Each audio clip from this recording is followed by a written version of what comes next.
in the city of San Antonio. He's an educator. He's a legend. I've been trying to get him to come out to Noche, Gloria for many years, but he's been very, very busy with going to go hear music other parts of the country. So please put your hands together for Shaggy. Give it up for Shaggy.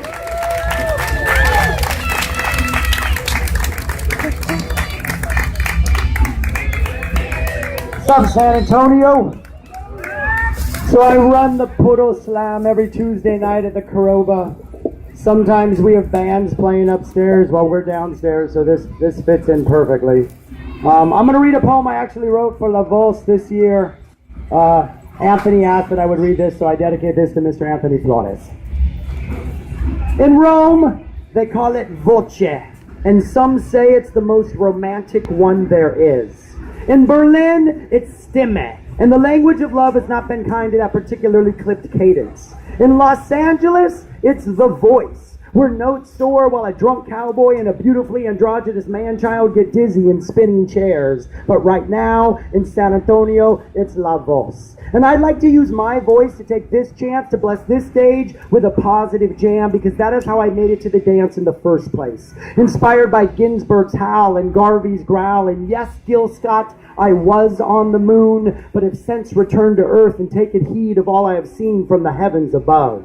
In Klingon, they call it Yakachef, and I know that only because of Klingon-translator.com. In Dime Store Pulp Fiction in Season 2 of American Horror Story, hearing the voice meant that you were crazy. So I guess tonight we're all going to be institutionalized. I just hope Mom gets me that Pepsi first. The Marquis de Sade expressed his voice from an institution in Paris, and if France's statuesque gift of liberty ever unhinges her iron jaws and expresses her voix, she'd remind America of how we once proudly accepted the world's tired, poor, huddled masses. Having no voice, Lady Liberty instead stands mute, a beacon of our dreamless hypocrisy. It takes the human voice to infuse words with deeper meaning, Maya Angelou once said. So tonight go home and read aloud the names of the dozens and dozens and dozens and dozens of unarmed black men killed by police officers in the past decade alone. Maybe one day the human voice can infuse human lives with deeper meaning. Give voice to every closet door held shut by 10 fingers and 10 toes, because the human souls hiding inside have been told that their voice is a waste of time. Give voice to the dying cries of the sea lion, the polar bear, the flamingo, and other voiceless species, hoping to convince those who don't believe in science that global warming is not a myth. In ancient times, our voice was all the social media we needed, passing on stories, legends. A tale heard was a tale retold, and with each retelling, a building of community, a history of the people, a better understanding of the human experience. Honor your ancestors. Cave paint your bedroom walls with images of your favorite Spurs player, and then central fire sit while you warm others with your words. And since this ain't Taco Cabana, I want to apologize for being cheesy, but using your voice is what being an American is all about. Share your song your mother sang to you while you were in the womb. Build bridges by expressing your experience, and tear down walls by educating their ignorance. Whether it be your throat, your hands, your pen, your keyboard, even your body, use your voice. I am grateful for the opportunity to share mine, and I hope later to get the opportunity to hear yours. But I'm not going to take that opportunity right now, because I'm going to read one more poem. So, do we have any Spurs fans here? Do we have any LeBron James fans here? Well, when LeBron James went back to Cleveland, he very humbly and graciously wrote a letter to the city of Cleveland announcing that he was going back to Cleveland to be a hero. Most people don't know that that letter was based on a letter that a famous celebrity wrote to the city of San Antonio. Someone who was here a couple hundred years ago who may be coming back. So I'm going to read the actual letter that LeBron based his letter on. You can probably figure out who it's from as we go on, if not this way. So this is based on, yeah, you'll hear it. Before I disguised myself as a common foot soldier and tried to flee my defeat at the hands of General Sam Houston, I was a bandolier-wearing general living the high life in San Antonio, Texas. It's where I attacked, it's where I took no prisoners, it's where I lost my virginity in an empty field that would one day become the Mission Drive-In. People there saw me grow up on turkey legs in Big Red, and sometimes I feel like I'm their mijo. My relationship with San Antonio is bigger than the 187 Texans I slaughtered at the Alamo. I didn't realize that 178 years ago, but I do now. I remember sitting there in the mud, hiding in disguise after losing the battle at San Jacinto, thinking, this sucks. No HEB, no chachos, and even if I had one, no free coffee at Valero the next morning. I took my talents to East Texas because I thought I was invincible. When I left Mexico, I was on a mission. I was seeking battles. I won 2. But I always believed that I'd return to San Antonio and finish my career here. I just didn't know when. But when I look in my closet and see uniforms covered in medals, I mean medal after medal after medal, I know that I would be right at home during Fiesta. On our way to the Alamo, I made the troops stop and take a picture in a breathtaking field of bluebonnets. I took a selfie in front of a giant pair of cowboy boots, and after the battle, pained with an emptiness that a good killing spree leaves behind, we hit every late-night Whataburger drive-thru inside and outside of Loop 410, which, by the way, was under construction even then. The next morning, breakfast tacos, of course. Plus, the chilaquiles plate at El Milagrito calls me home. The movie starring John Wayne, the mocking of Pee Wee Herman when he discovered there was no basement, the arrest of Ozzy Osbourne when he pissed on those once blood-red walls, seeing all that was hard for me. It was easy to say, okay, I don't want to deal with those pendejos ever again. But then you think about the other side. What if I were a kid who looked up to a general, and that general made me want to attack the Alamo, raid its gift shop, urinate on all those coonskin caps? What if he left? How would I react? I'm not promising another revolution, but I think I can help Taco Cabana become one of the best restaurants in the country. I think I can help elevate the Spurs Coyote and H.E. Buddy to new heights. And I can't wait to visit the Southside Railroad tracks with Henry the Puffy Taco, one of my favorite deep-fried revolutionaries. I feel my calling here goes above imperialism and rampant teen pregnancy. I have a responsibility to lead in more ways than one, and I take that very seriously. My presence can make a difference in Mexico, but I think it can mean more in a city where a kid born with the last name Santa Ana can still be considered Irish on St. Patrick's Day. I'm ready to accept the challenge, and it's been far too long since I've been able to refill my obscenely large Bill Miller's mug. San Antonio, I'm coming home. I just hope someone finds the time to throw me a parade. Yours truly, Antonio de Padua Maria Severino Lopez de Santa Ana y Perez de Lebron, a.k.a. the Napoleon of the West. Thank you. Hey, that's not me. Bro, somebody needs to turn that down, because if I move, it's going to feed back again. To be a Grand Slam champion of the San Francisco Last Chance Poetry Team that competed at the National Poetry Slam last year sometime. She's a published author. She's a graduate of Trinity University.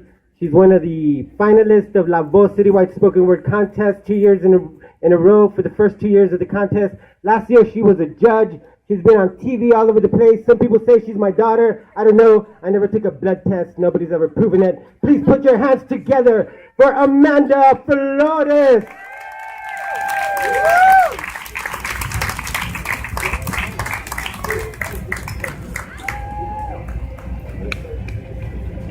Hello, everyone. Greetings, and thank you for having me on. How's everybody doing? Sounds like you guys need to find the tequila. I wish I knew where it was, but if you find it, let me know. This is a poem for all the poets out there.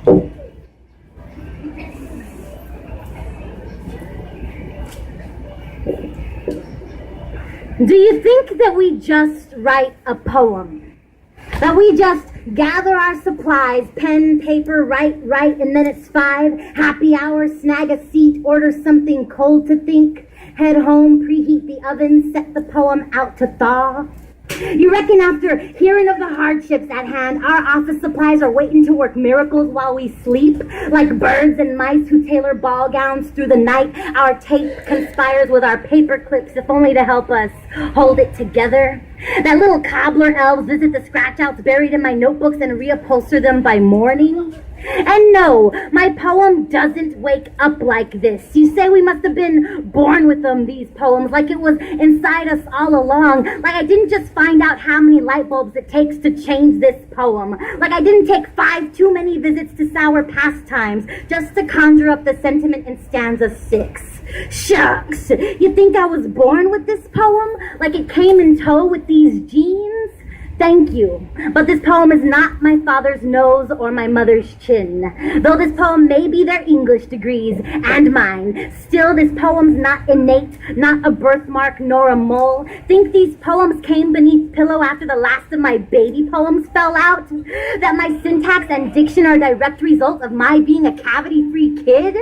Well, perhaps. But now my permanent poems are coming in, and is it supposed to hurt this much? Do you think I just make a poem, that we just bake them up, that I toss on my apron, gather my ingredients in a freshly printed recipe, and follow along with my favorite chef on Food Network while my notebooks preheat to 475? No, man.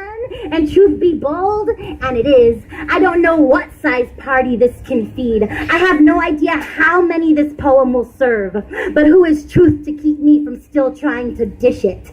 Recipes, I make this poem from whatever I have in my pantry, most of which is expired. 15 life hacks for making poems, not Pinterested. I go on some of this, a pinch of that, and un poquito, whatever that is, because that's the closest thing to a recipe grammar ever gave me for making poems. Poem. Poem, poem, poem. Perhaps you say I simply called, and there the poem came. The poem who cried canine, catchy, but a courting all too tame. Roses will be roses, but this detail's germane. You cannot call a thing to come that doesn't have a name. But a poet? Well, a poet is a poet by any other blame. We are servants of verse, the ring bearers of rhythm. We're prolific producers of the profound, aka if you're lost, pretend till you're profound. We're honest, clever captains of the colloquial, engineers of eloquence. We are sidewalk historians. We are composers of the calm.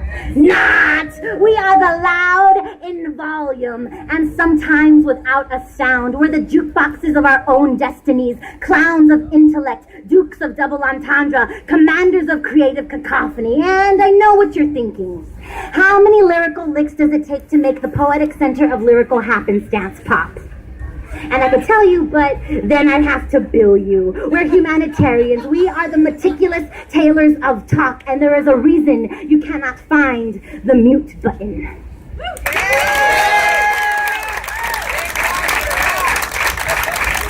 Thank you very much. And now to wind down, I hope you all don't mind if I share just a few haiku with you. Are you all familiar with the form of haiku?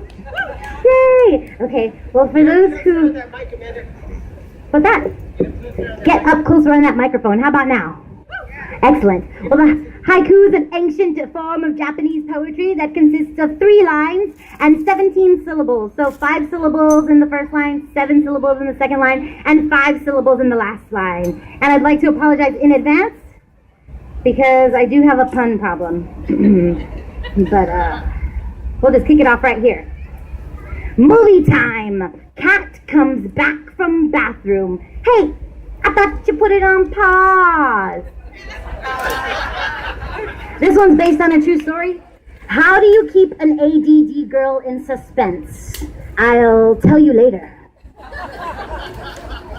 All right. This one is a crowd participation haiku, which is a form coined by a local poet named Chris the Haiku Bite Guy, where I'll do the first 5 syllables, the second 7 syllables, and you guys help me out with the last line. So the last line is, now that's a smartphone. Let's try it together once. Ready? Now that's a smartphone. Okay. Drunks love AT&T, 'cause there's bars in more places. Now that's a smartphone.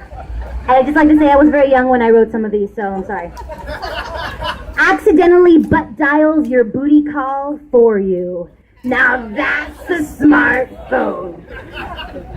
Battery dies right before you start drunk dialing. Now that's a smartphone. All right, in that arena, thank you for participating with me. This is in that same arena, but no longer crowd participation. But you can participate later by writing your own. It never stops. The fun never stops. We know why you're awake. Tired, beat, just plain pooped. There's a nap for that. All right. Yep. Okay. I once claimed perhaps regrets make better writers. Shouldn't have said that. And lastly, I'd like to finish off with this one. You have to imagine the sun is saying this. And if any of you all enjoy it, I do have some freshly printed poster prints of that haiku. That a pun in your pants, or are you just happy to seize me the day? Thank you very much. About time, not just in the city and the entire planet Earth. He's an educator.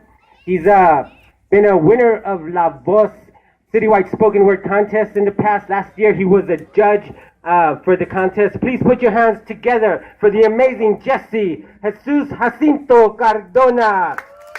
Where are you, sir? Here you go.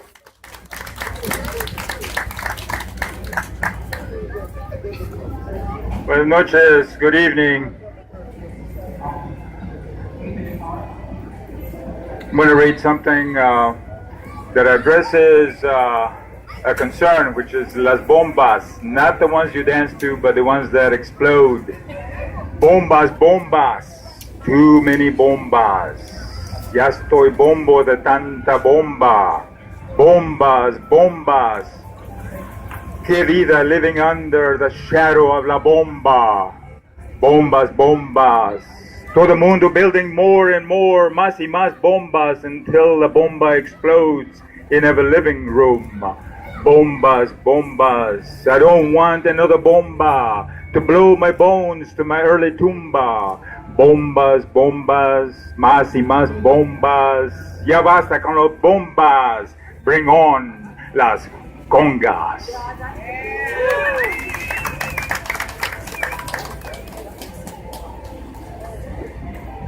We all stand on the shoulders of giants, our ancestors, mom and dad, so many people. Mother never read to me. Mother never read to me. The first time she ever saw the inside of a school was when she took me by the hand. No, mother never read to me, but she was more into the blue indigo of Monday morning laundry. With Radio Jalapeno on her windowsill, she was more into the sizzle of cominos and picadillo plates, more into the grip of an early morning broom sweeping dust balls across linoleum floors.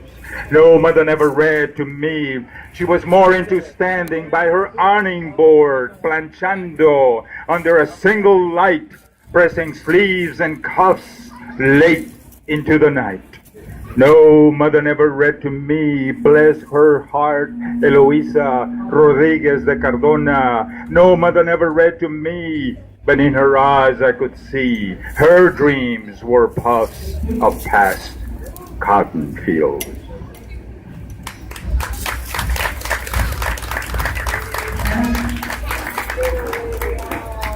And my dad, the fry cook. Father is the number one small town fry cook, walking home from the late shift at the Palace Grill on Highway 281, escorted by a line of cats, stray cats, smelling the salmon croquettes, the jumbo shrimp that slept in the Gulf just last night. Yes, Father is the number one small town fry cook, coming home on callous feet, lugging a bucket full of day-old donuts for his children. But on cold December mornings, he rises early, rolls up a newspaper, strikes a match, and lights up the old dream oven. He is going to make pancakes. He is going to make the perfect pancake. He is going after the big one, the one that always gets away, the ultimate pancake. Without a mixer, he whips up the batter just like a Famous kitchen jock, he cannot stop. He makes stacks and stacks of pancakes. Despierten, ya están listos los pancakes. Come and get 'em. They're going like hotcakes.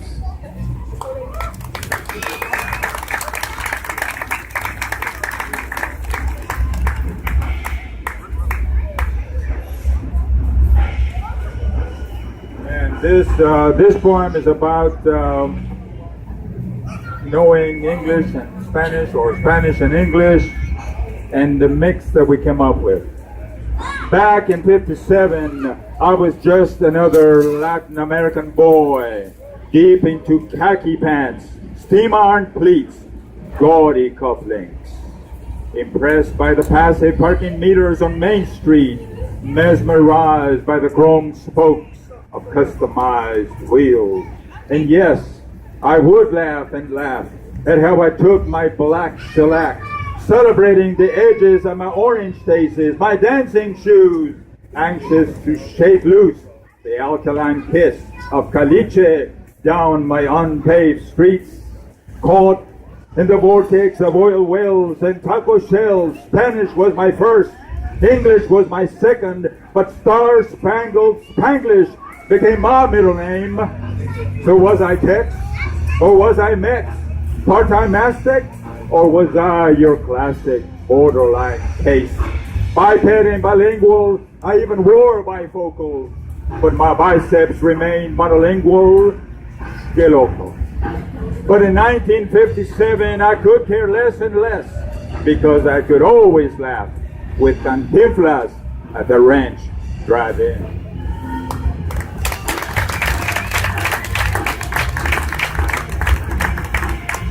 Thank you, everyone at Guadalupe and Anthony the poet and all the poets that are here today. I want to close with Pan Dulce, and there's a panaderia right there, so I dedicate that to la panaderia that's on every block in every town in the whole world. I remember riding my fenderless bike to la panaderia del pueblo. Sometimes I would go alone. Sometimes I would dream I took Abuelo by the hand. I remember Pan Dulce tasting even sweeter after confessing my sins at St. Joseph's Catholic Church. Nothing like dulcified bread for crucified bones. I remember standing in front of the glass displays, telling El Panadero, I'll take one of these, and one of those, and one of these.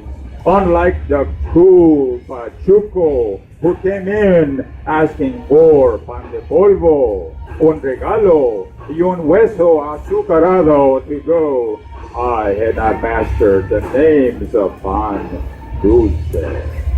So imagine my thrill. Imagine the authority in my chavalon bone when I returned asking for dos huesos azucarados, 2 sugared bones to go. Yes, I remember Pan Dulce, La Virgen de Guadalupe, bordered by blue neon lights, and how the smell of canela reminded me of Abuelito's piloncillo skin. Thank you so much. Good evening. The original founding members of Fresh Ink Under 21 Youth Poetry Slam back in the day. She just came back from Oakland, California, representing San Antonio at the National Poetry Slam there just a couple months ago. She has been a finalist for La Voz de San Antonio Citywide Spoken Word Contest. She's one of the most amazing young poets in the city. Please put your hands together for Miss Jessica Tilton. Jessica Tilton, where are you? There she is. How's this mic sounding? I think we're good.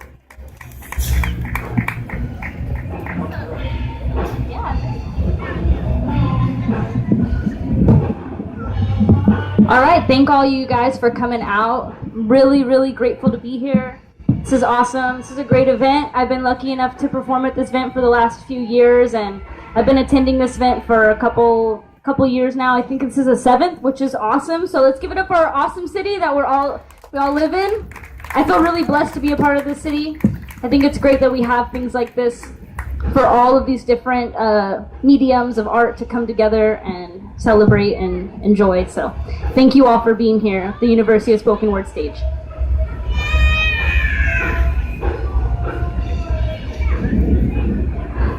I'd like to apologize to the generations who will come after me. I'm sorry for the lack of attention that this world will bring to the intricate details that compose your individuality. I'm sorry for the lack of prevention for the times you failed so you think it's your fault and that's just reality. I'm sorry for the lack of dimension this world has, so instead of being deep to fit, be flat and have a shallow personality. I'm sorry that people will be more interested in your waist size than your mind's eye, or your bank prize than your good time, and they'll say, don't come inside if you're not dressed right, we'll have your clothes stitched real tight and your mind sewn just right before any insight slips inside. And I'm sorry if nobody takes the time out of their busy 9 to 5 to remind you that you're beautiful, to tell you that you are usable, to ensure you that this is doable. And I'm sorry if you're afraid, just like the rest of us. I'm sorry that it's normal to let this world get the best of us, but we keep confusing interaction with the internet and substituting nature for television.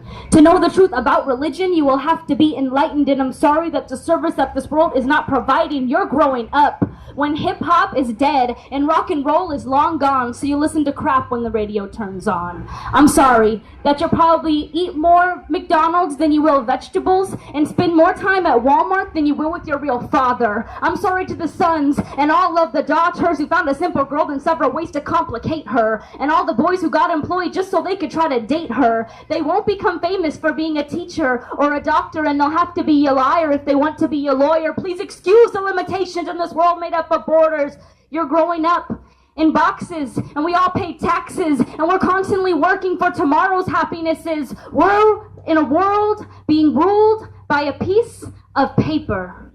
You can't do nothing without that piece of paper, man. And I'm sorry that no one will give you a plan or hold your hand, and girls learn to shake their butt before they learn how to stand up for themselves. And men are more concerned about power and wealth to give you any help, so one day you'll probably put your dreams on a shelf and throw your hopes in a closet. But listen to me before you close that door and lock it. You are beautiful, you're funny, you're talented, inspired, and I'm sorry that this poem cannot show you your own fire. You are the sun, you are the earth, and a miracle happened on the day of your birth. Thank you.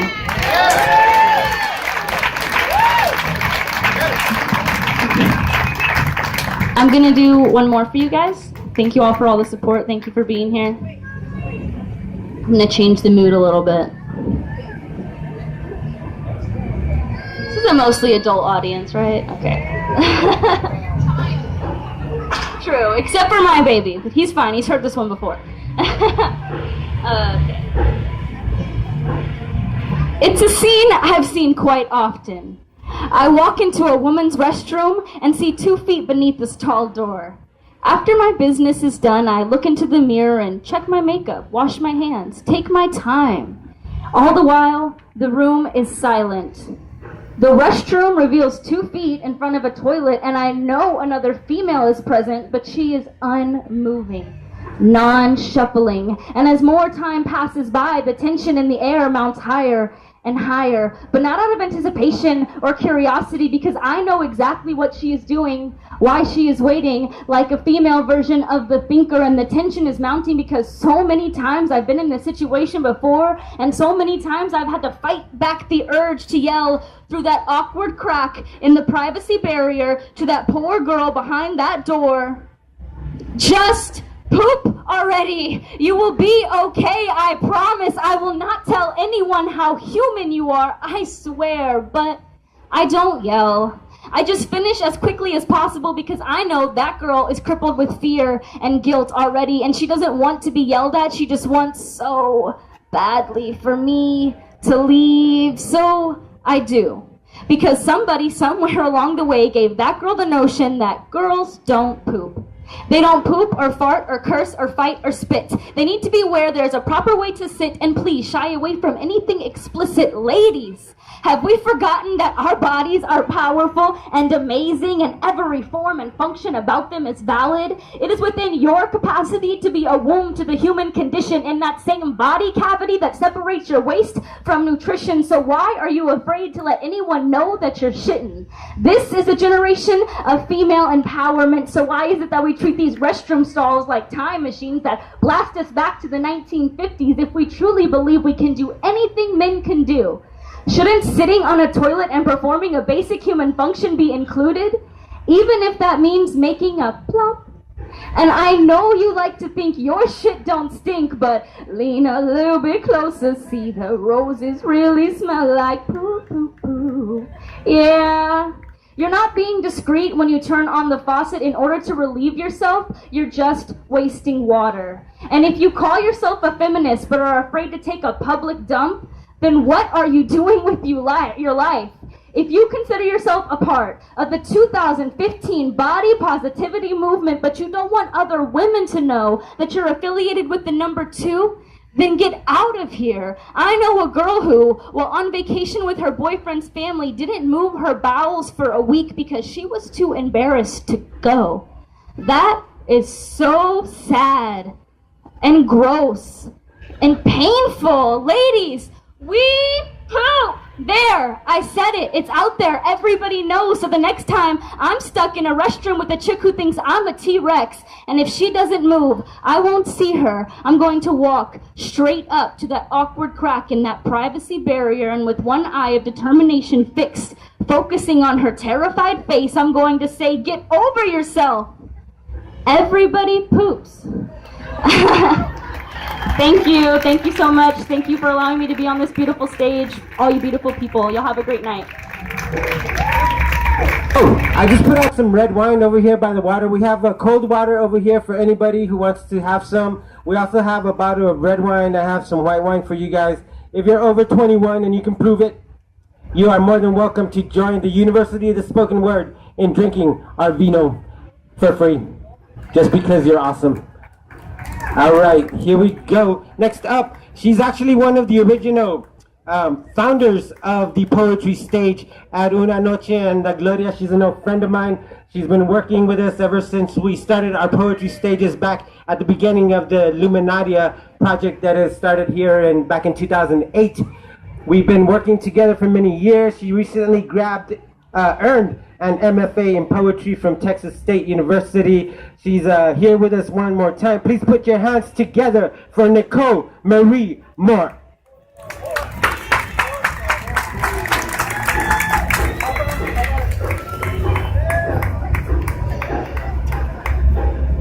Thank you very much. I'm very excited to be part of this evening and the events. Thank you. When I was working on my MFA, I was working on a book of poetry that dealt a lot with pain and loss, of course, poetry and stuff. But it ended up coming out to have a lot to do with family, as a lot of poetry does, and I was thinking about a lot of things, and my mother lost her mother when she was 9 years old. It was 1953, and her mother had gone into the hospital to have twins and never came home.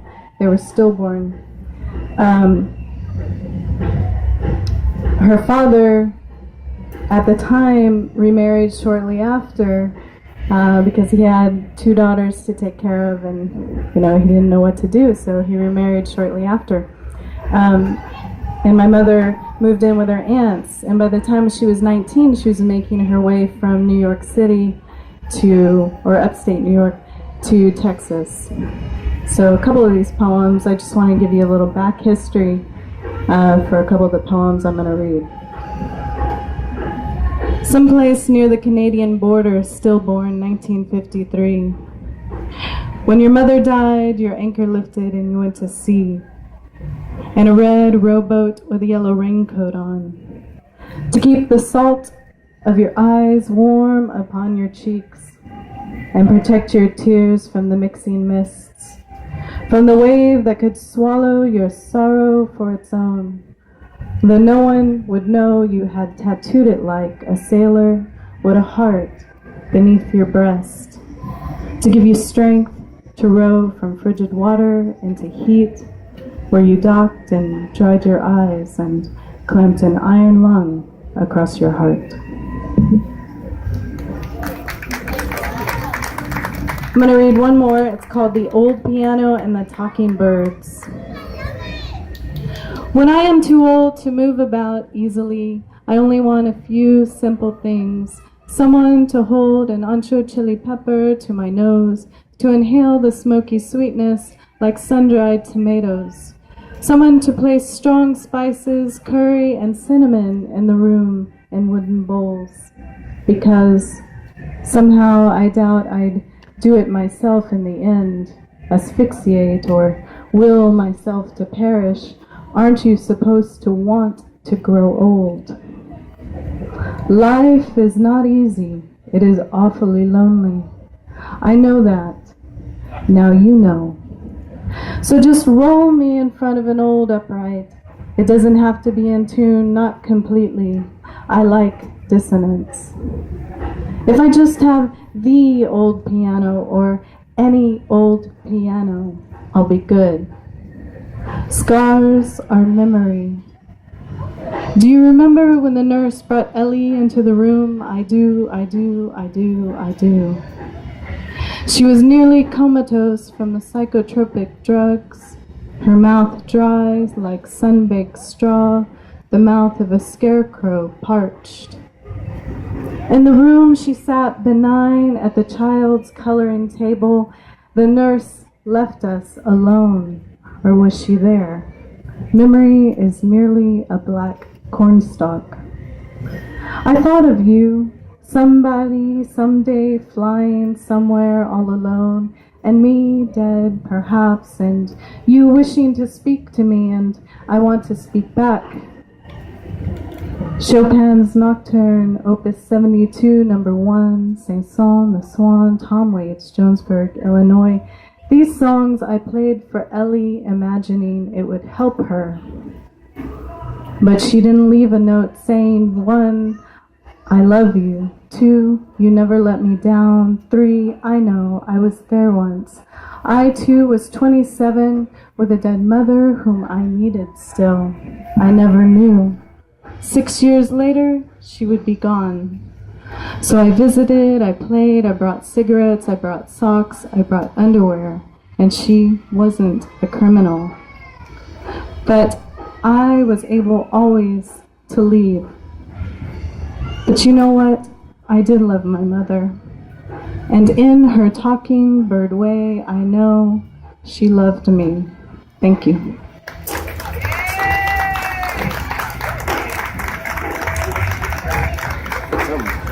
Mr. Esparzo, are you ready? No, not yet? All right. Next up, we have so many amazing poetry stories here, so many different poets. You'd be greatly surprised about the people who are poets. This guy I met working, setting up the opera. We used to do the setup in the back, putting screws and nails and drilling things and building stages and setting up everything. And one day he just lighting, traveling up like hundreds of feet in the air, hoping you wouldn't fall down, just so people could enjoy themselves later on to Les Miserables or something. But I would work with this guy, and he would be like, "Hey, I'm a poet," and he'd just break out and start like telling me poems like all day long, 8 hours a day, poetry. I was like, "Dude, I would have never imagined that you were a poet." He said, "I'm not." I said, "But you are." So this is the gentleman himself. He pulled up in a motorcycle tonight. Y'all put your hands together for Mr. Josue Rodriguez. Give it up.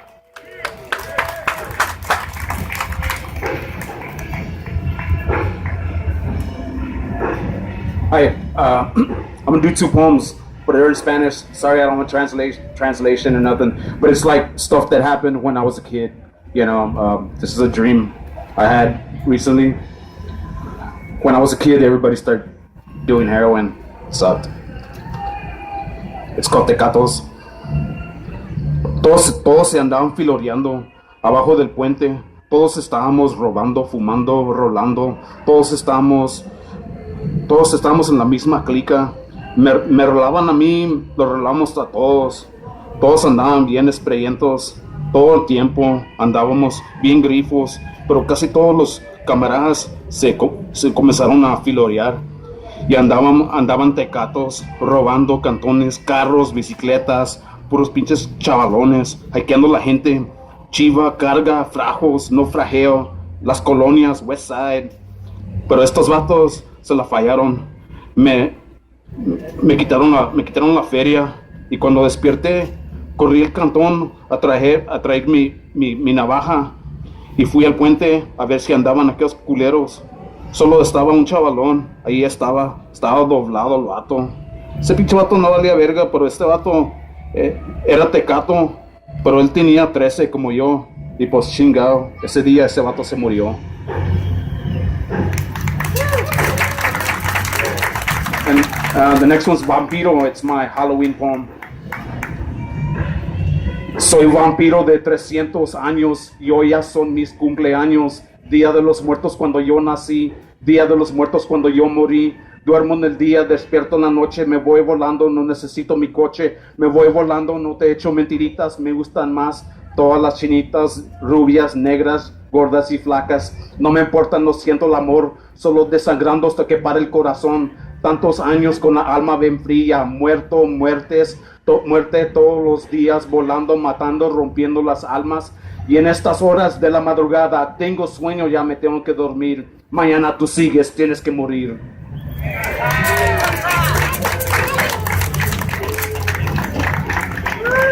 She's a veteran of the Puro Slam here in San Antonio, Texas. I only heard her read in the last few years. She's been amazing. She's been a great supporter of poetry in San Antonio. Please put your hands together for Zakia Hassan.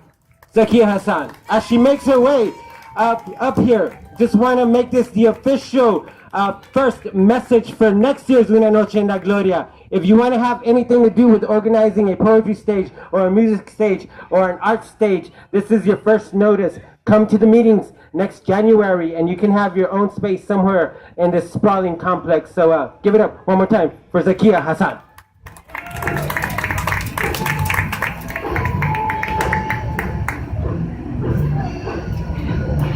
Hello. Hi. Hope everyone's having a good time. I'm going to start with a piece that I wrote about 3 years ago when I first learned how to rhyme words. So here it goes.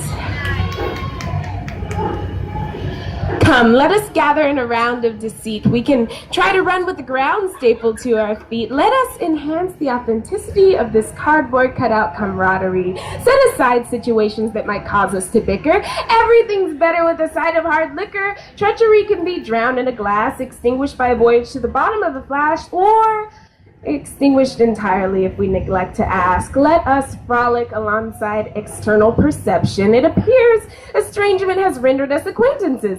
We must become more acquainted. I am, apparently, a firestorm burning through a bag of dirty undergarments. I am not, unfortunately, bursting with argument, but we are both clinging to the better half of forever, dissatisfied with the length of a day. We are both seeking a fountain because the strength to touch the world is destined to slip away. We were just touching the day, occupying the same time and space. Desire was destined to get in the way, casting shadows on our characters. I am sorry that it came to this. This is never where I wanted it to end up or even pass through. Leave a broken dish in your absence and Facebook me your feeble attempt at a thank you. Ha! Thank you. When an apology is due. Cradle my heart with a knife, then run it through. Love me not, then burst forth from the confines of a flower pot. Now it's creeping up the sides in sunlight. Cut it down. While it's still too small to put up a fight. Cut it down. Thank you.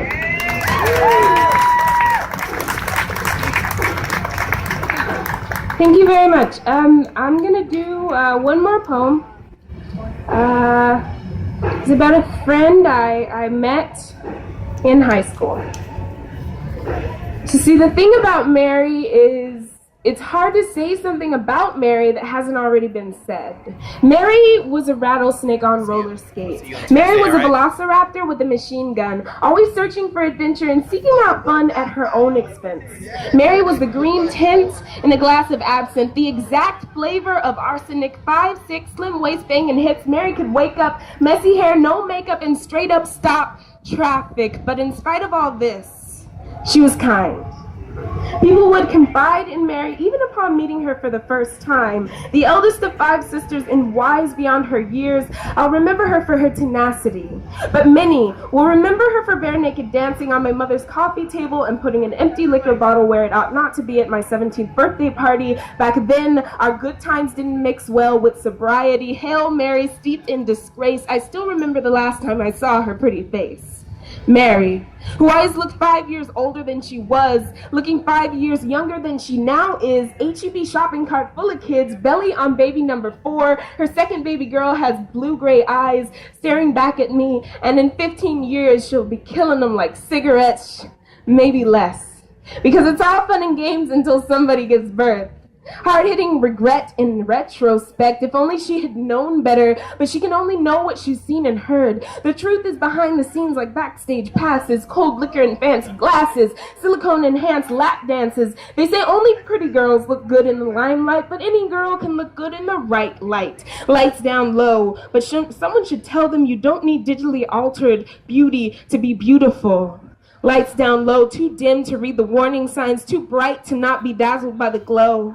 Little girls love a light show. They're only moths seeking a flame, faces seeking a name because they have yet to become acquainted with themselves. Little girls playing dress up, too young to understand the emotion they're invoking. Little girls wearing makeup, too young to know what organ they're provoking. They only know what they've seen and heard, and the truth is behind the scenes. So someone should tell them what it means to be a woman. Thank you. There's a gentleman who has been on 2 or 3 national poetry slam teams for San Antonio. He's one of my favorite, most entertaining poets in my mind. I've been a fan of his since he came out.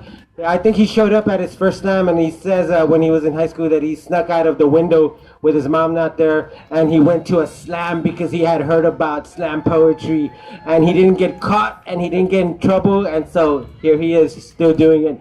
Please give it up for Mr. Travis Snell. Travis Snell, where are you?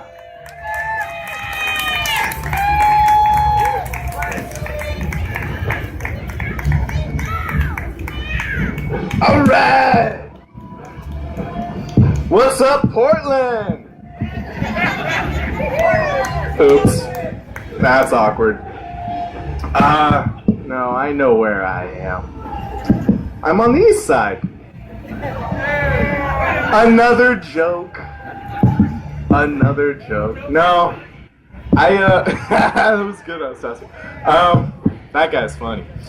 So I used to work at this little restaurant. It's a fast food chain, and I don't want to slander anyone's name, so we'll just make up a name for the restaurant. We'll call it Whataburger.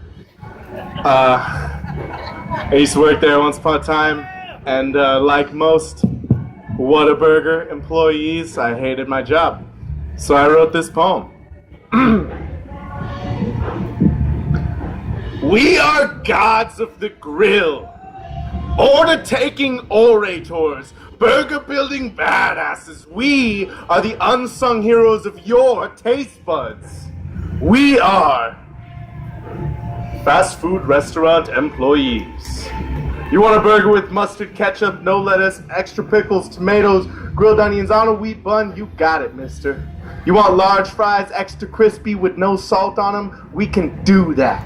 You want onion rings on your burger and mayonnaise on the side? Okay. You want to change your order once you pull around to the drive-thru window? No. I have already made your burger, and you are going to eat it the way you ordered it, and you are going to like it. But that's not what I'm gonna say. 'Cause I am a giant wuss.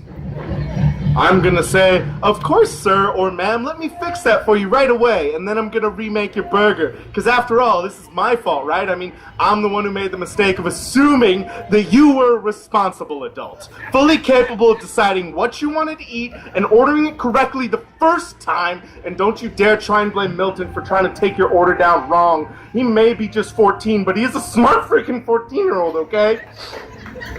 You have no idea how many times his arms has been tased by hot oil every time he drops your chicken strips down in the fryer, or how many times he has sliced open his hands from chopping up your lettuce, onions, or tomatoes, or how he can no longer smile at home because his face has grown so sore from feeding you his fake, happy BS. Or how... I totally forgot the rest of the poem, guys.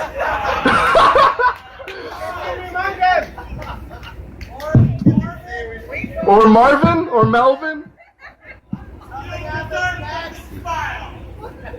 That's not the next line, but that's close. You don't deserve Milton's smile. You don't deserve our service. But you're gonna get it. Because that's our job. To serve someone. Is to give them a part of yourself. So if you have any questions at all, let me answer them for you right now. No. We don't serve breakfast at 5 in the afternoon. I don't care if that other place does it all day. Go there. Yes, I do possess the magical powers necessary to pry open your burger and pick out the tomatoes that you didn't want but ordered anyway. And no, I don't hate my job. Takes a lot of strength to say. I think I love it. Because I might just be the guy who makes your food. But I'm the guy who makes your food. Now, would you like fries with that?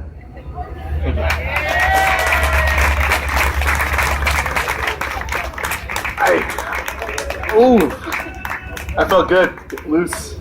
All right. The same poem. Now, this next one actually is a historical poem. It's a period piece.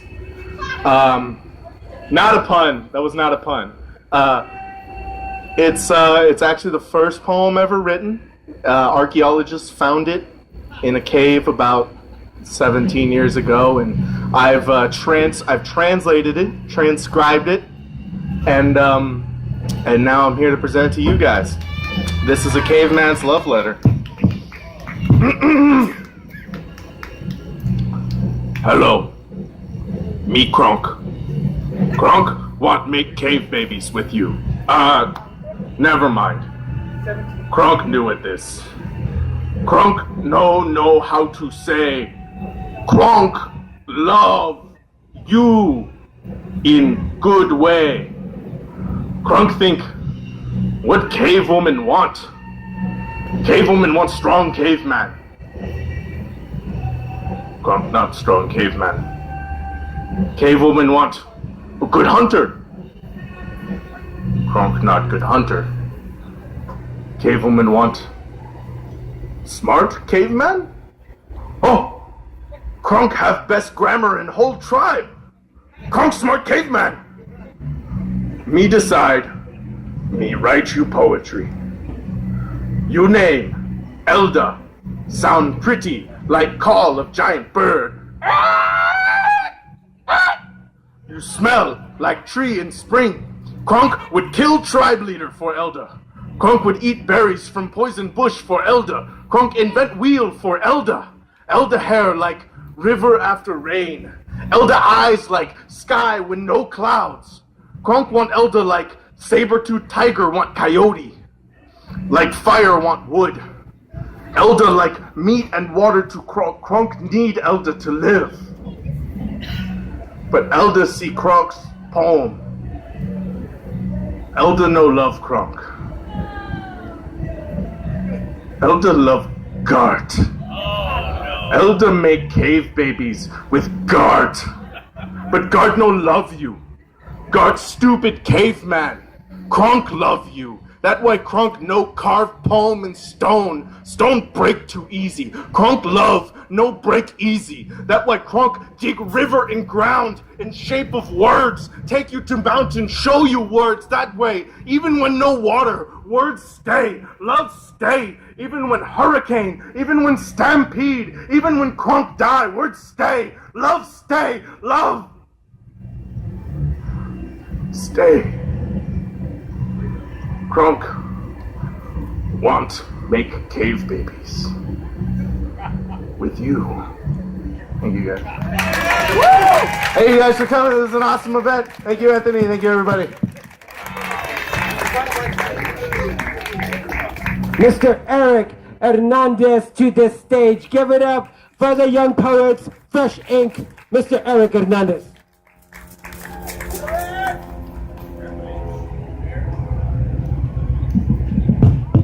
Hello. He said pretty much what happened last summer. We went to Atlanta, Georgia, and for international poetry slam, a bunch of countries all over the world, teams were there. I just want to let you know that we have the first slam of Fresh Ink is tomorrow at Decro's Pizzeria down by Fredericksburg, and I want to invite any youth poets out, or if you know a youth poet, take them out there. Anybody's invited, and it'll be a lot of fun. I'm going to read to you a couple of poems that I took to Atlanta, Georgia with me.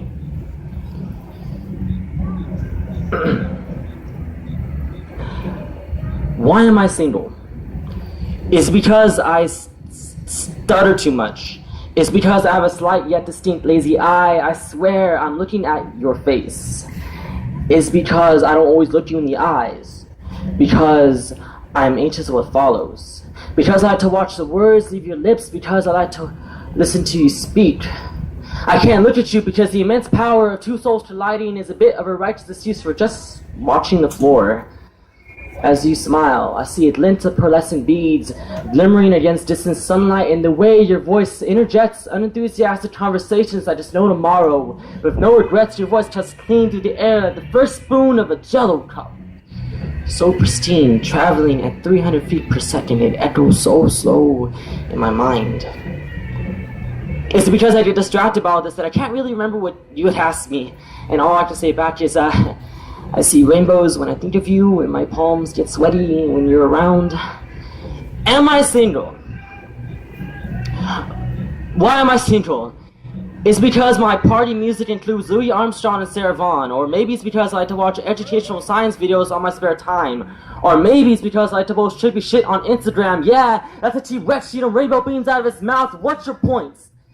Am I single? Or am I just helplessly surrounded by your light that you leave me blinded? Or am I just hungover on every word that you say, desperately trying to catch up? I read your words like ball and chain, draw and aim, keep my distance to remain sane. Your words are a train rolling 150 on one lane, and I'm on my bicycle. Am I falsely believing that we are something, or am I just nuts? Sirens getting deep, but you are living in my brain. Hooks in flesh, my body is mesh. You're dragging me to the surface with every seductive tug you pull. I struggle, and I resist, but you are already in too deep. Yet I found parts of me I've locked away, parts that have once roamed my cells, but are now extinct. I have to breathe to live, but I have learned to hold my breath for the anxieties that follow your mesmerizing glance. Or am I just not the one? Or am I just not your Superman? Darling, our lives are thin strings, angled and cornering each other. They hold up delicate things like our demons and their mothers entangle marvelously. But they say stuff like, if we don't fall correctly, we'll shatter. And perhaps that is the truth, but what am I supposed to do now? I have pushed aside my tongue to get out the syllables. I have learned to control the power behind your irises. I have focused my attention long enough to form a coherent response to say to you. I've sent you pictures of castles and dragons and dinosaurs alike that no one but you has ever seen before, so perhaps the reason I'm single, I only wanted you. Thank you.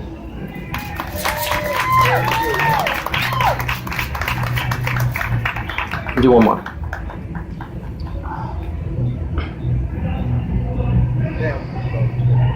You need to have a plan. You cannot just start collecting things and claim they have intrinsic value. have sentiments and should be cherished accordingly. You need to have a plan. As a modern age collector of impractical items, you must collect in secrecy. That you work for the CIA of useless trinkets and old Christmas cards because the CIA should be able to cover up a bottle of holy water you got back in 2009 from your grandfather. And you're atheist, so really it's just plain water. Next time you keep a month-old movie ticket and leave it on your desk and someone asks why you have it, attack them like white blood cells, or crazy person, or crazy white blood cells. Tell them that this ticket was for the movie The Age of Ultron and I don't need your conservative judgments. When someone doesn't understand how lost you are in the past, when someone questions why you still draw strength from the drawings that your ex-girlfriend drew for you, when someone gives you a look of disappointments, of pity, of sympathy, because you hide away every special, single, meaningful moment in a shoebox underneath the bed. You will try and explain yourself, but it's not easy explaining to people that you're over every special, single, meaningful moment that left. When someone doesn't understand, put up your walls. Tell them that you forgot the box was even underneath the bed, that you were planning on throwing it out, that the drawings don't mean much, even though they do. Lie to them. Because the truth is, we all have shoe boxes we keep underneath beds, in the deep corners of our minds, we cannot throw away, and yet they won't admit that they want to keep it just as bad as you do. They won't admit that memories are transitory, that words once spoken fade like ripples on a pond, that scents you once smelled are devolving into nothingness inside your head, the eyes disappear along with the horizon, and that touch is the first to leave. And every love letter, every trinket, every photo was on your timeline called life. Every love letter, every trinket, every photo can take you back to that very moment. Every love letter, every trinket, every photo. Maybe you're afraid of forgetting. Maybe we are and never will be our own memories, and if we cannot remember our own past, and who are we to begin with? So you need to have a plan, one that will get you through your lifetime, one that will protect those transient moments, one that will remind you of who you are. Thank you. Let's get going.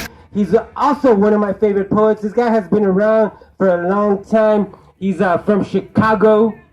He's very funny. I don't know if he's going to be funny today. I don't know. I shouldn't have said that. Maybe he's going to be depressing today. He's been on several teams representing at the National Poetry Slam, San Antonio, Corpus Christi, and again, he's been around for the longest time. People love him. Please say hello. All the way from Chicago, but most recently from just over there somewhere on the west side. Please give it up for Anastasio Palomo.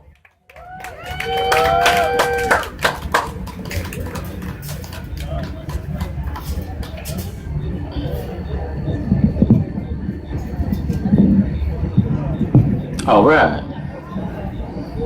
I'm going to do something new and something old. This is actually kind of never been out loud before, so we'll see how it goes. For the balloons. Green balloons want to be yellow, so they're gonna go to war. That's what the media will bellow, rallying the rich to send the poor. A spokesballoon for the Greens released a statement. We want to be like yellow balloons. Because they are twisted into sunflowers, dancing in the wind, singing in the sun, when can it be our day? To be green sunflowers, celebrating existence, dancing on laughter for the day, just one. Why can't we be green sunflowers with yellow stems? Or, well, not for always, just for some days.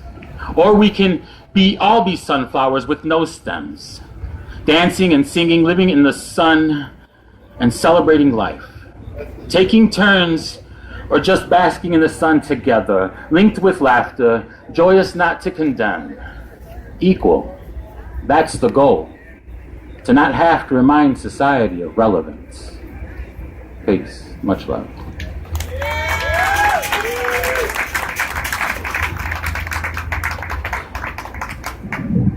For a long time, this is one of my favorite pieces, mainly because the person who was there when I wrote it hates it. He says it's an exercise in saying everything while saying nothing. Crazy Jimmy. At 7 o'clock, my neighbor Jimmy runs in the yard, lays on the ground, grips the grass and yells for passers-by to fly. Spread your wings and fly, take the wind and fly. Don't worry, I'll be right here, I got this. For 6 months he did this every day, until the lady across the street first called the police and then Child Protective Services. You see, Jimmy was 4. And when the social worker arrived at his house at 5 to 7, he witnessed his actions as his mother kept him in. He laid on the floor, gripped the carpet, and yelled for his mother and the social worker to both fly. But Jimmy had dug his fingers in so hard that he burnt the tips. He gripped so tight that he cut them. She recommended a doctor, who in turn offered a script, and Jimmy sat sedated. On his 18th birthday, he decided to no longer empty his prescription one pill at a time, but rather the entire bottle all at once, right into the toilet. And after 7 months and no drugs for 1 week, my neighbor Jimmy runs in the yard, lays on the ground, grips the grass and yells for passers-by to fly. And the lady across the street, she called the cops again. But this time, they brought Jimmy a brand new, hardly used white coat and gave him a little room. And every day he sat on the floor of that room and he would say nothing. For 3 years, he spoke not a word. His mother would visit him every day. She'd stay as late as they let her, and they would sit, borrowing stolen moments with voiceless whispers, speaking volumes, uttering not a word, until his doctor stopped trying to figure out what was wrong with him, and instead, she tried to figure out what he was doing. You see, when she asked him what was wrong, he said nothing, and she knew that wasn't right. But when she finally asked him what he was doing, he explained himself, and she understood. And the very next day, she released him. And now, at 7 o'clock, my neighbor Jimmy runs in the yard, lays on the ground, grips the grass and yells for passers-by to fly. Spread your wings and fly, take the wind and fly. Don't worry, I'll be right here. I got this. And the lady across the street, she moved. As for the rest of the neighborhood and myself, you see, we understand. Jimmy holds back the world so the rest of us can fly. Peace. Much love. Right. I got to hear this young lady read for a few months ago for the first time. Had never heard her stuff. We're brand new friends. She's one of the first people to sign up for this official list of readers here at Una Noche and Gloria. Please welcome Miss Jamie McLaughlin.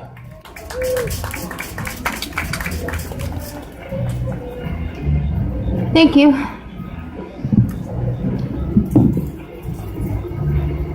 I have $5 CDs over there in the tent. I need $1 to take the bus home. So, yeah. Thanks.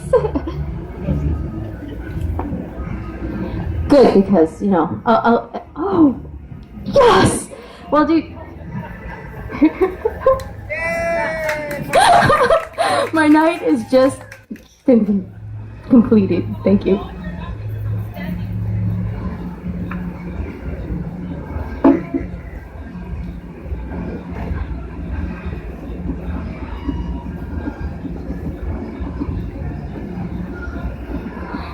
Poking and sucking.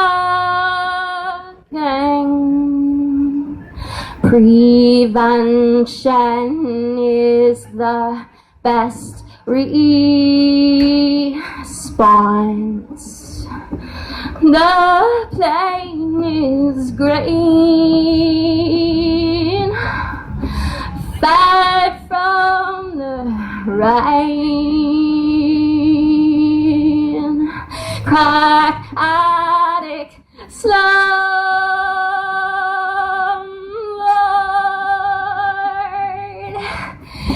come and take me away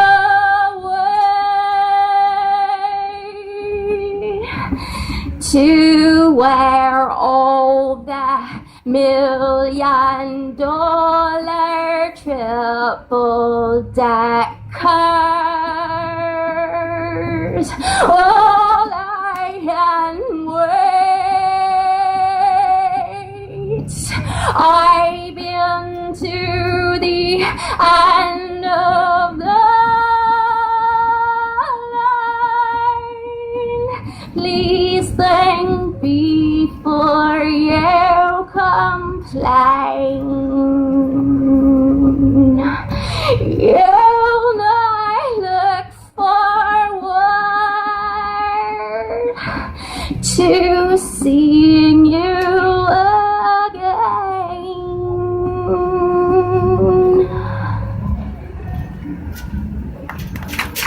Thanks. I'll do one more.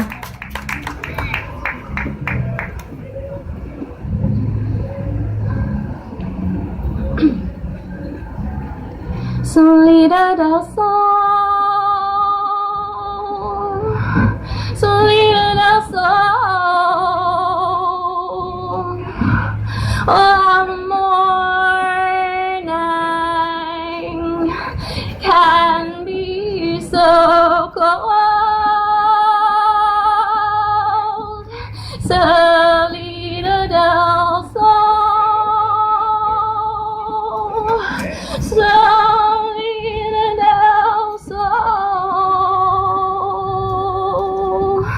If he violates probation, maybe they'll make parole. Salida del sol. Salida del sol. Oh, how this population, it is control. Salida del sol. Salida del sol.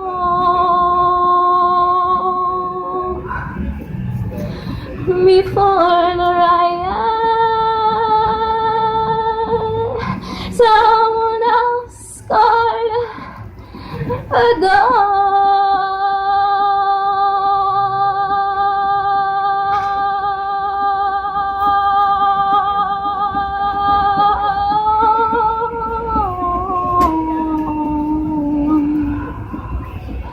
Salida del sol.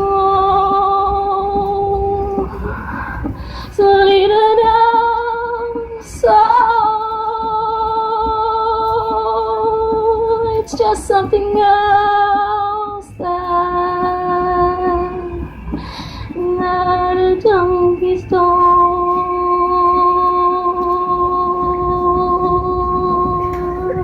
Salida del sol.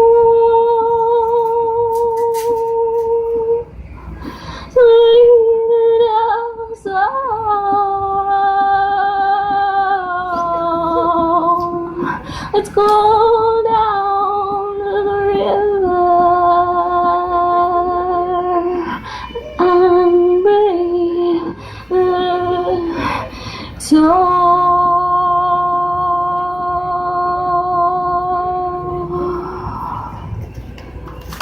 Thank you. I'm at jamx1.com. That's Jamie McLaughlin. She's 16 years old. She's gonna rock something for you guys. I don't know what it is. Here it is. Give it up. Make noise for her. Irene Gallegos from Jefferson High School.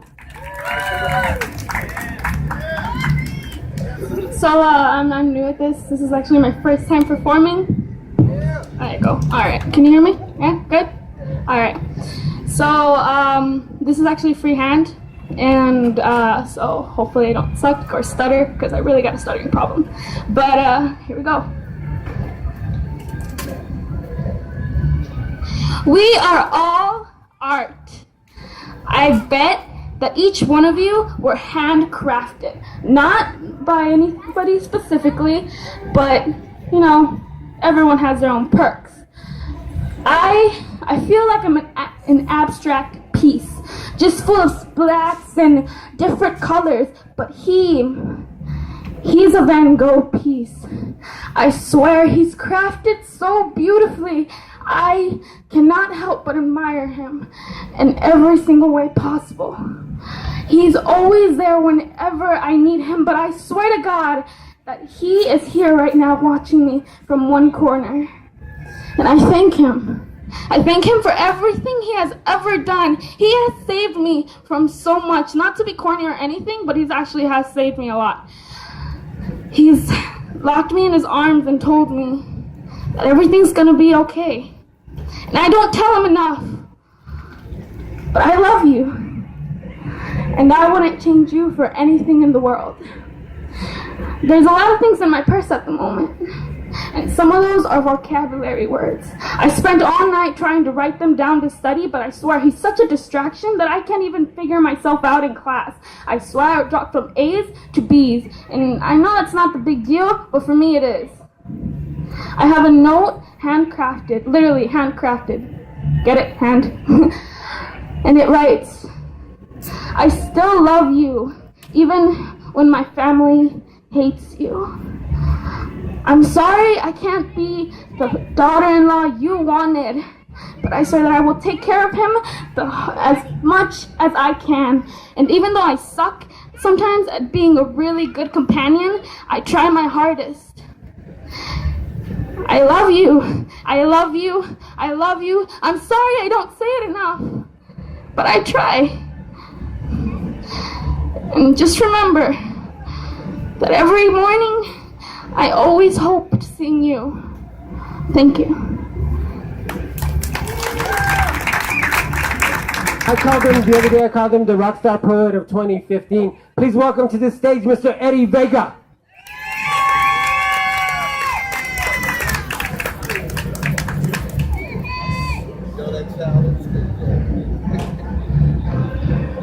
All right, he always gives such awesome intros. I was waiting for it like the last 2 hours and it didn't happen. So anyhow, we were all given a challenge to do a new poem a week over at Puro Slam, and there was a mandatory first line for that first week, and the line was, but I'm a unicorn and I can feel this body dying around me. So we all had to write a poem with that line in it, and here's my my entry in that. The names and places change, but the headline repeats. Beloved teacher mourned. An article appears below. A beloved teacher died unexpectedly yesterday. An obligatory quote appears. He really cared for us. He inspired us to do better. I'll miss him. And as a classroom teacher, news like this affects me. I look out at my desks and see students whom I care for, who I hope I'm inspiring. I support them in drama and choir and volleyball. They support me with smiles and cheers and pastries. They make me feel as if I'm loved. But I never asked for this. I'm almost 40 years old. I've lived a pretty full life, but I don't think it's my time yet. I don't want to be a beloved teacher, because it's always the beloved teacher that dies. Have you ever seen a headline that says, despicable teacher died unexpectedly? No. Those guys, they live forever. And somebody just called me. When you think of the mean teacher in high school, don't you always think of the mean old teacher? So I've got to make some changes in my life if I want to live a little longer. There will be homework every night, every weekend, every holiday, including Christmas. And I'm going to grade it too. Every quiz will be a pop quiz. Every test, half true false, half essay. And I'm going to grade them this time. There will be no positive feedback. You call this writing? I've seen 4-year-olds scribble better sentences than this. Pats on the back will be slaps upside the head. When a student confides in me, I'm sharing it on social media. I don't know what Tumblr is, but I know that they do. I'm going to invade that space too. The grade book will be full of 69s, 79s, and 89s. There will be no rounding whatsoever. Those air fresheners I buy to make my classroom smell better, gone. That patient voice I use on kids who don't understand a damn thing I'm saying will be replaced by a roar. Well, that's an interesting answer, but it's not quite what I was looking for. Replace with, how the heck do you make it to school each morning? Does your mother tie your shoes for you? Calls home will now have the obligatory question. Was it you or your spouse that passed on that stupidity gene? And if some emo 10th grader should come up to me, move her hair out of her face, only to have it fall back in front of her and ask or say, but I'm a unicorn and I can feel this body dying all around me, I'm going to say, well, get in line, sister. I may look more like a rhinoceros, but I was young, thin, and handsome once too. Then I'm reporting it to the counselor because of that whole legal responsibility stuff. And as this may seem a little harsh, like I'm taking things too far, but is it too much to ask for to want to spend more time on earth with my own children? This is the future I'm talking about. Now I'm looking forward to it. I'm looking forward to a long and miserable life.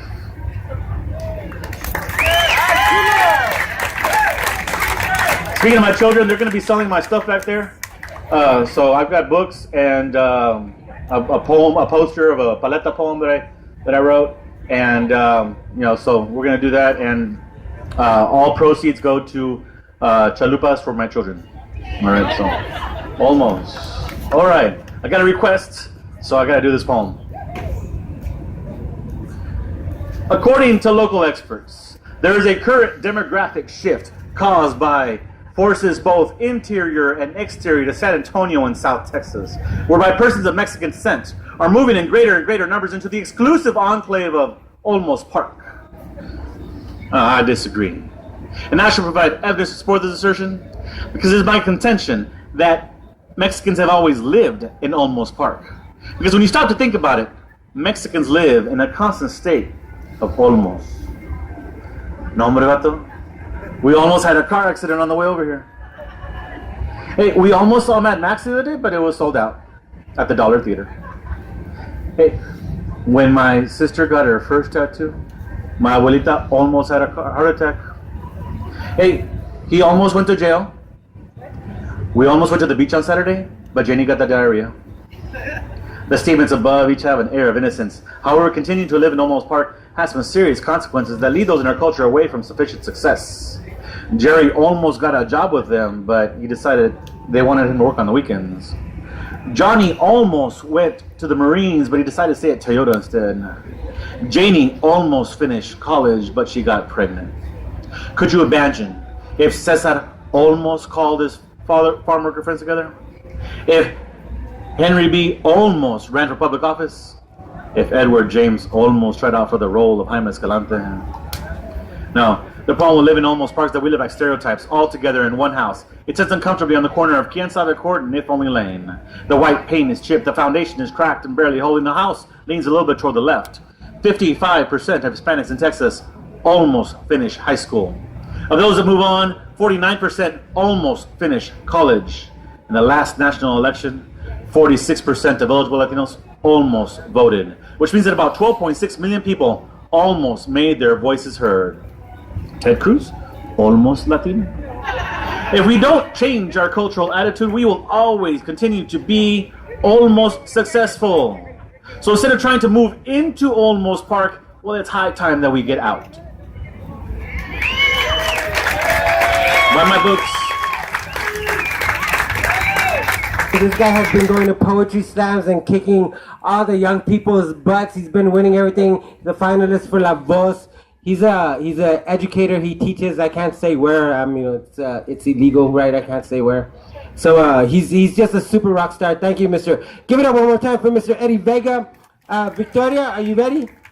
We're gonna bring up Victoria Garcia, Zapata Klein, and then Mr. Max Edmond. We're gonna have Radio Aslan setting up behind Mr. Edmond, and we're gonna keep this on moving on because we have Arma Musical coming up and the Maya Girao World Music Project. So. An educator, published author, another one of my favorite poets. Thank you guys for all coming out and supporting this event here at the 2015 Una Noche en la Gloria. Please give it up for Victoria Garcia Zapata Klein. Okay, give it up, people. Yeah, thank you. Thank you. Thank you all for coming out to Una Noche en la Gloria. Thank you, Anthony, for having me here. This first poem is called Prescription for Paz. Ciudades pueden ser comunidad o encerrar. Hijos del sol, hijos cósmicos, hijo mío, nuestros hijos. Inocentes solamente son los niños con el poder de enseñar a amar sin condiciones. Y contra la lucha son los sin apoyo para toda la vida. Que el valor de todos sea igual. Nuestra gente, no podemos cargar tanto odio, odio que nos puede matar poco a poco. Thank you. Okay, I'm going to read just a few from the El Amor section of my latest book, Te Prometo. I'll have some for sale back there.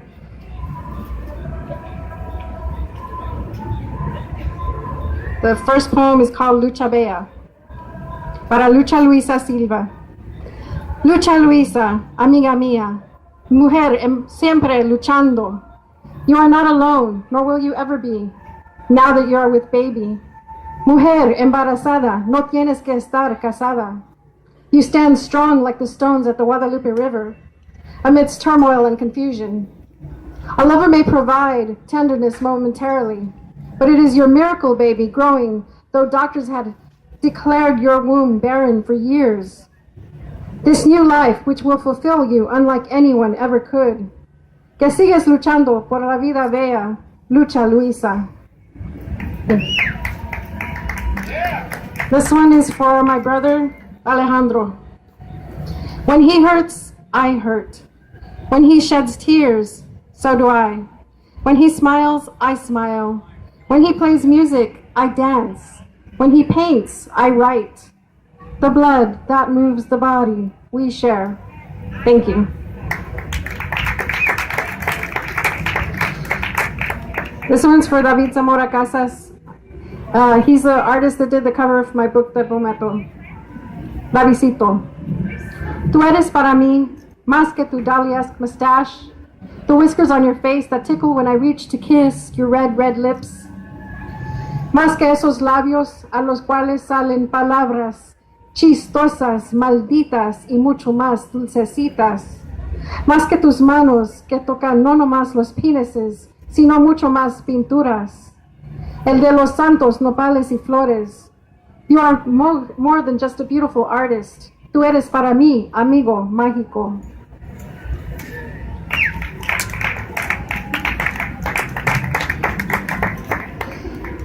En la calle de Balboa.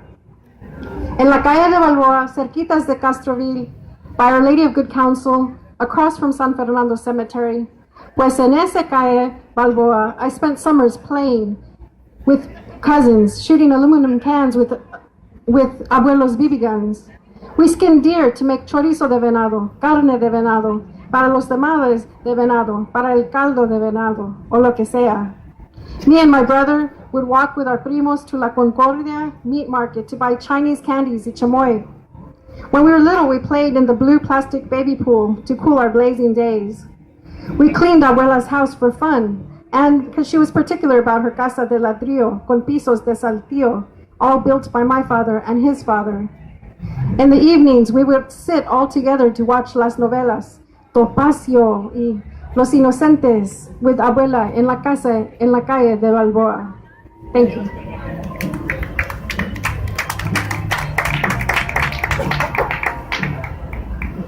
And I'm going to end this with a title poem of my chapbook called Another Water Bug is Murdered While It Rains in Texas.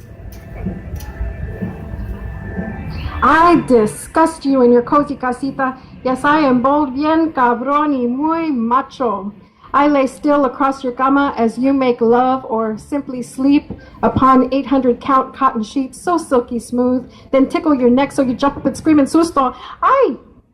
I like to be spotted while you sit on your porcelain potty, motionless, helpless, desesperada, no way to squash me, haha. I will join you while you wash dishes in your bleach scrub sink, water hot enough to scald me, see, only makes me run aimlessly in perpetual circles, driving you bonkers, bananas, bien loca. You might call me a cucaracha, a cockroach, cocky si soy. I can outsmart you, outrun you, escape every time. I've even made the national news. Sabes que Dan Rather es tejano y dice que I'm the reason he wears cowboy boots? To catch me in corners. Pero not even that carancho can catch me. You see, when you least expect, I will fly across your sala, viciously attacking no one, pero muy necio, annoying everyone on countless occasions while your favorite película plays, or while you're most comfortable relaxing, reading Sunday's paper. Eventually, you smack me with your chancla and wonder why. Thank you.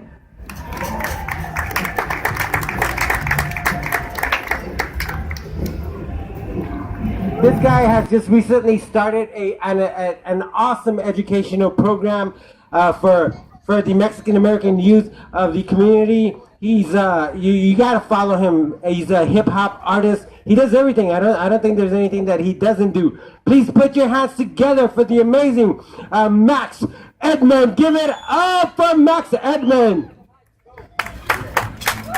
Okay, we only have 3 channels.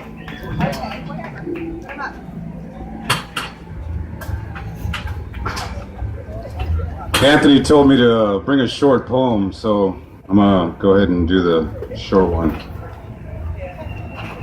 He said I had less than 5 minutes, and Oh, you got 5 minutes? no, well, you know, I'll accommodate. But I mean, it's a short poem anyway, so don't worry about it. I need to write about injustice against my people and how they still enforce the thought of separate but equal. No dogs, no Mexicans, no Negroes, satisfied sheeple in societies of evil, controlled by confusion, dual identities, unable to rise, and it's gone on for centuries. Civil War Part 2 or World War III now. Can we maintain? It's difficult to see or breathe. Breathe now. Took away more rights right under our noses. Relegated to terrorist status if we oppose this system designed to break our backs and spirits. But if I try to voice it, the public don't want to hear it. They tend to say my speech is fine as wine, yet they would rather listen to those that ain't mine. Que hora es? Do you know the time? Guilty to proven innocent, committing mad crimes.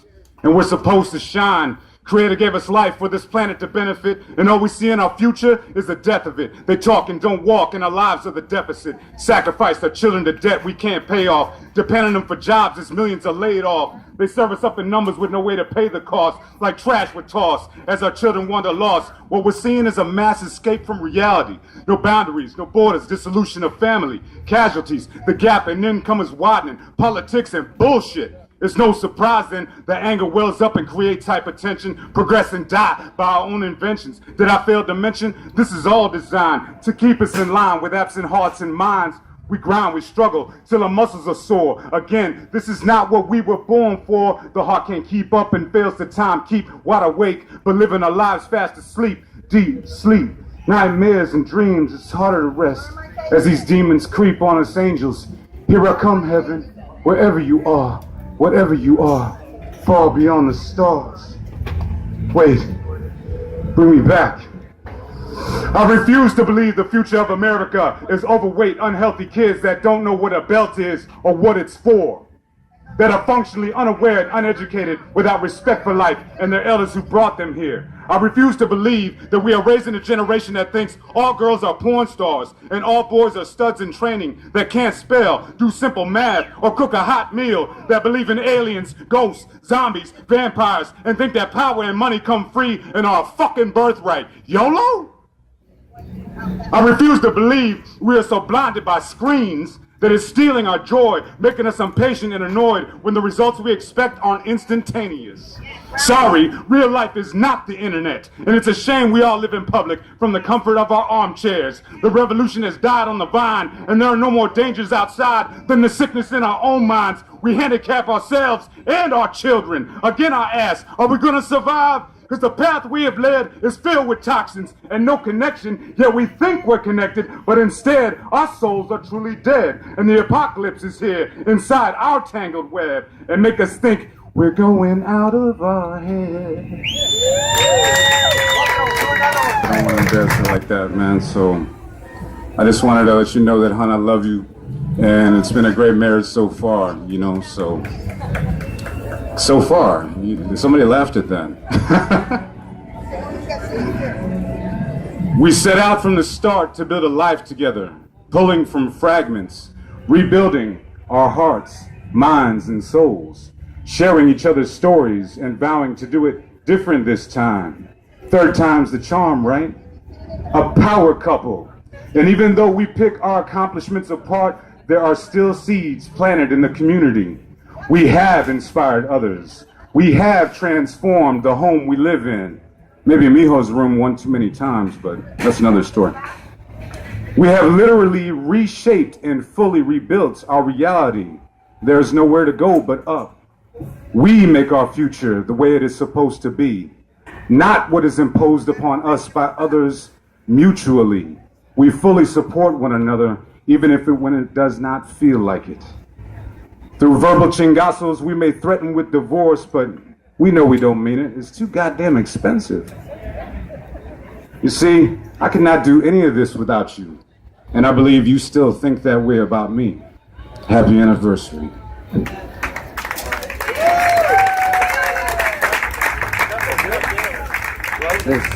She's in the fabric of silk, spontaneous ecstasy, so the maverick can milk soft and juicy. Cause you're the only one to give me good and plenty. Drain me till I'm empty. Arrange to seem to tempt me, fantasy express. We're loving on a California king-size canopy bed, rubbing slow sweat glistening. I'm listening to whispers, kissing all the places that she asked me to kiss her. Mirror overhead so I can watch every move. Tantric, orgasmic, she's lost in the groove. Meeting every thrust, never changing the tempo. Burning slow, self-control, soul is essential, moist and delicious. My tantalizing temptress, relentless. Obtain your multiples till it's endless. One after another and on to the next. Did that help you relax? Because you seem so tense, intense. Open up to me, cause I know just how you like it. Gotta have it, don't you? Gotta have it, don't you? Open up to me. Girl, don't try and find it. You want me to kiss it, don't you? Grab a hold, grinding your melodic rhythms. Tingle up your spine and down your nervous system. You shudder. Cocoa butter caramel confection so tasty. I'm wishing that you never replace me or entertain the thought. So I treat my queen, manifest my name. I want to hear you scream, want to feel your agony, then give you a tongue bath. Joy and repetition, then I'm licking you one last time as you come fast. Over the edge you go. Stars in your eyes. Why's your flesh so edible? You're warm and moist, I could barely hear your voice. I'll do anything you want just to make you rejoice. We cry out to the heavens, the union gets deeper. Rise above the clouds till you're one with the ether. Solace inside, and after this experience I'll comfort you and hold you without interference. Kiss you to sleep, I'll stay in your dreams. Caress you, embrace you, perpetual I taste you. Place you in my arms and tell you sweet things. My flower, my lover, you make my soul sing. Embrace you.